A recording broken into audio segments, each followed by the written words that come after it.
जय हिंद मित्रों। आप देख रहे हैं अपना प्रिय यूट्यूब चैनल यूरेका ट्यूटोरियल। आज हम पढ़ने वाले हैं मैथमेटिक्स की एक नई टॉपिक जिसका नाम है प्रॉपर्टी ऑफ इंटीजर या पूर्णांक संख्याओं के गुण। चलिए हम शुरू करते हैं। देखिए हमारी जो पहली प्रॉपर्टी है वो है समवर्ग नियम यानी क्लोजर लॉ, या इसे आप क्लोजर प्रॉपर्टी भी बोल सकते हैं। देखिए यहाँ पर लिखा है ये प्लस बी इक्वल सी, तो यहाँ पर ये और बी कोई पूर्ण संख्या है और इन्हीं पूर्ण संख्याओं को जब हम आपस में जोड़ेंगे तो हमें एक और पूर्ण संख्या प्राप्त हो जाएगी।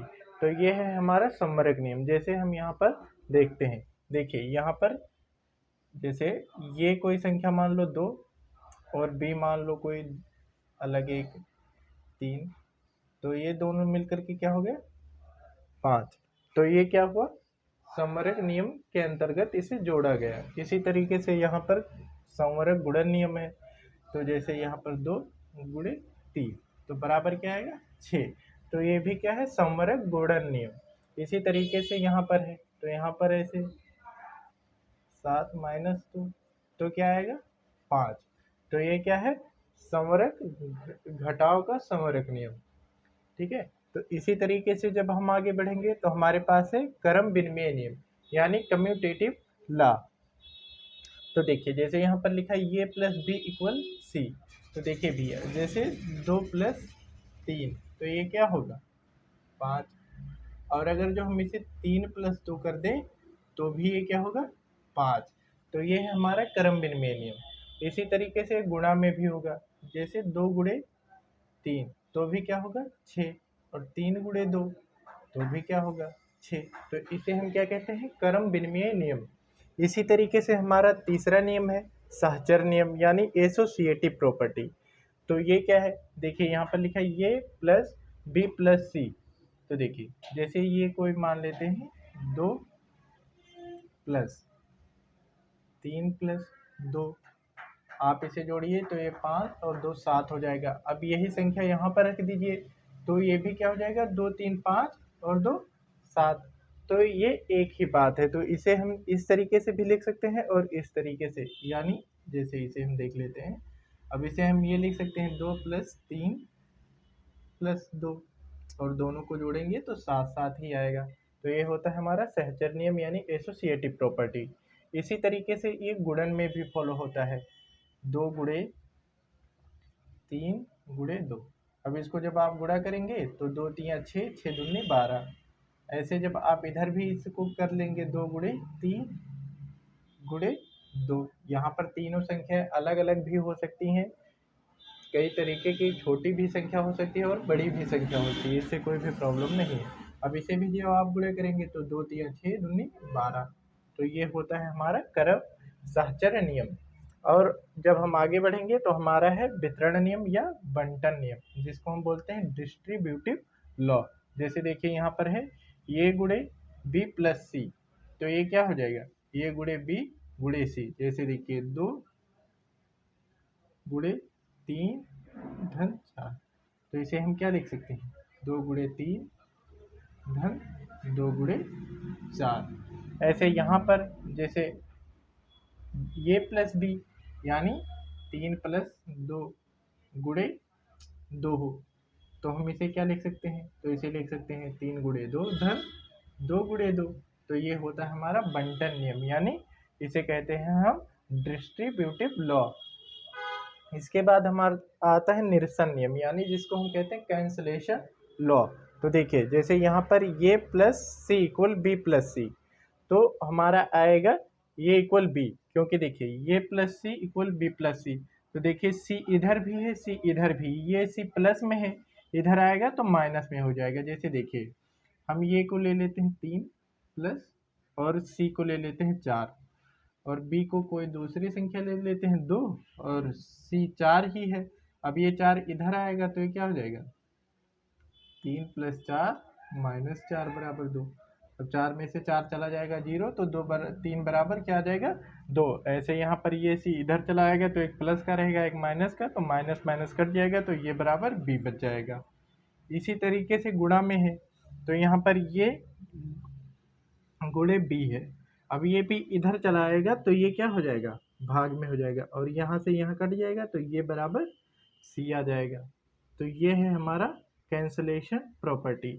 इसी तरीके कैंसलेशन लॉ या प्रॉपर्टी कुछ भी बोल सकते हैं। इसी तरीके से भाग में भी होगा।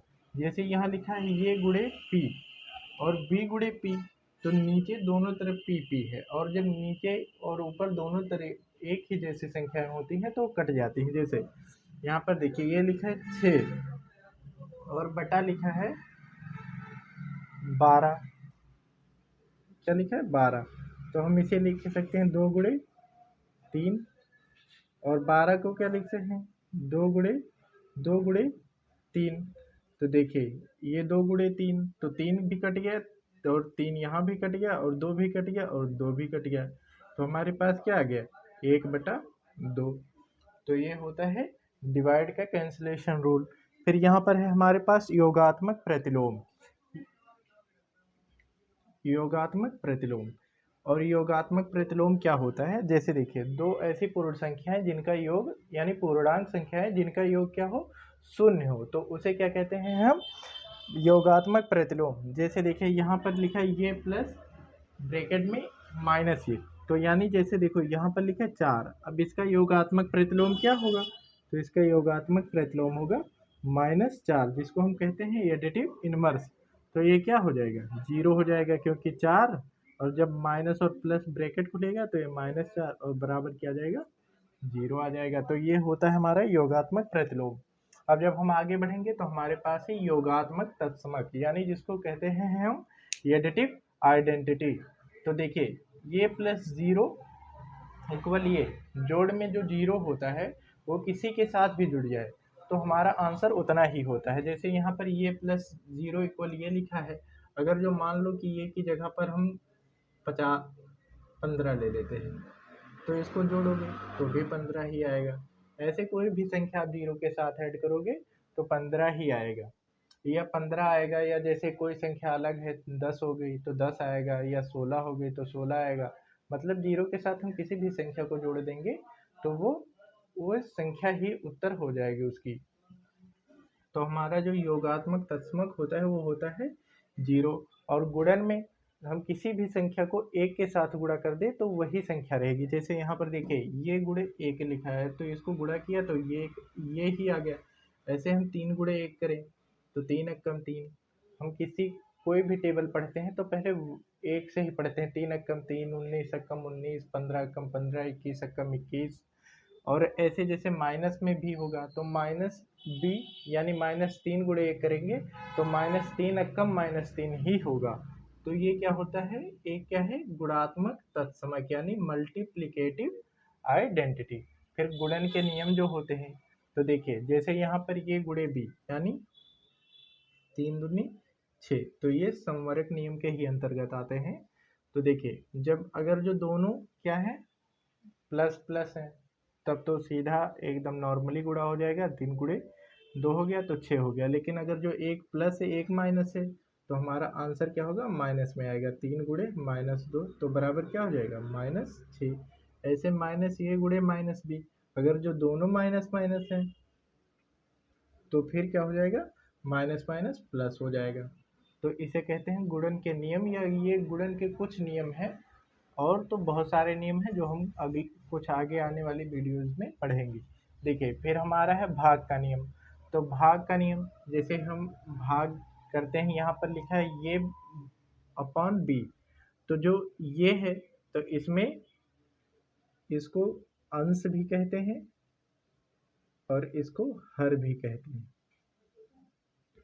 तो ये हमारा क्या है भाज्य है, और बी क्या है भाजक है। इसको हम इस तरीके से भी लिख सकते हैं ये और बी। तो बी से हम ये को भाग कर रहे हैं तो बी हमारा क्या है भाजक है, यानी हम इसी के द्वारा इसको भाग करेंगे। अब जैसे यहाँ पर एक हम क्वेश्चन ही छोटा सा ले लेते हैं। जैसे 4 से हम 17 को भाग कर रहे हैं तो 4 चौक 16, तो यहाँ पर हमारे पास क्या है 1, तो ये 4 क्या है हमारा भाजक, 17 क्या है भाज्य, और 4 क्या है भागफल, और 1 क्या है हमारा शेषफल।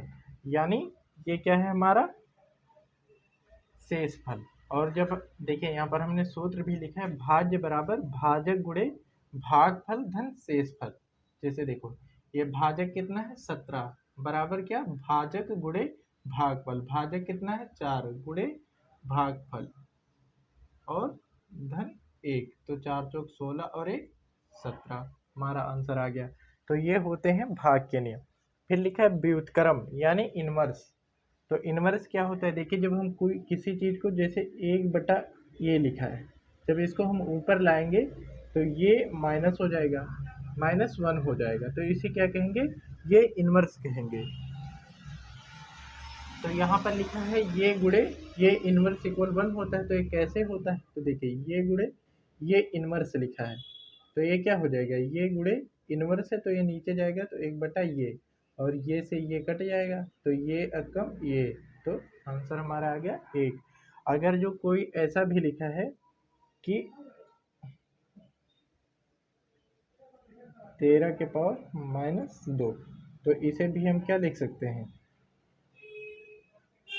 1/13 के पावर -2, ओ +2 ऊपर जाएगा तो माइनस हो जाएगा। तो ये होता है हमारा व्युत्क्रम। अगर जो वीडियो अच्छा लगा हो तो आप इसे लाइक करें और चैनल को सब्सक्राइब करें और बेल आइकन भी दबाएं ताकि आपको अच्छी अच्छी वीडियोज़ की नोटिफिकेशन मिलती रहे। धन्यवाद आप सभी लोगों का देखने के लिए।